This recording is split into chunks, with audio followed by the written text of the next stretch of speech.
ආදරය කියලා කියන්නේ කොච්චර ලස්සන වචනයක්ද? කොච්චර ලස්සන දෙයක්ද? හරියටම මීට අවුරුදු 10කට කලින් පෙබරවාරි 14 වෙනිදාවක, ඒ කියන්නේ වැලන්ටයින්ස් දවසක තමයි ඒ ආදරේ කියන ලස්සන වචනේ බුවි මට කියන්නේ.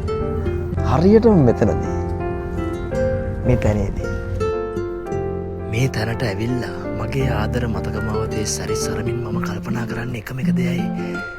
එළඹෙන වැලන්ටයින්ස් එකට මම බුවිට දෙන තෑග්ග මොකක්ද කියලා. ඒක අපි දෙන්නගේ 10 වසරක ආදර මතකේ සංකේතයක් වෙන්න ඕනේ. විශේෂ තෑග්ගක් වෙන්න ඕනේ.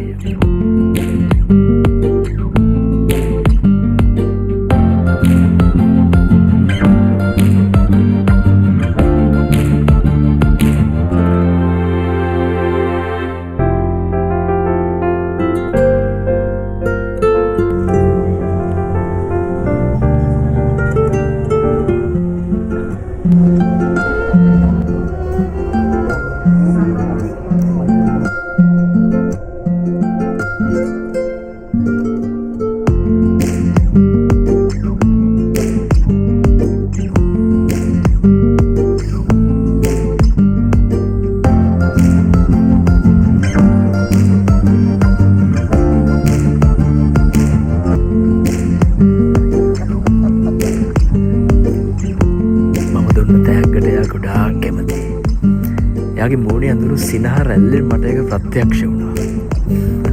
ආදරවන්තයිනි, ඔබේ ආදර කතාවේ ආදර සංකේතය රනින් නිමවා එයාට තෑගි දෙන්න ඔබත් කැමතිද? එමනම් ශ්‍රී ලාංකේය රන් කර්මාන්තයේ මහගෙදරට යන්න. වෝග් ජුවලර්ස් සැමදා ඔබ සමගයි.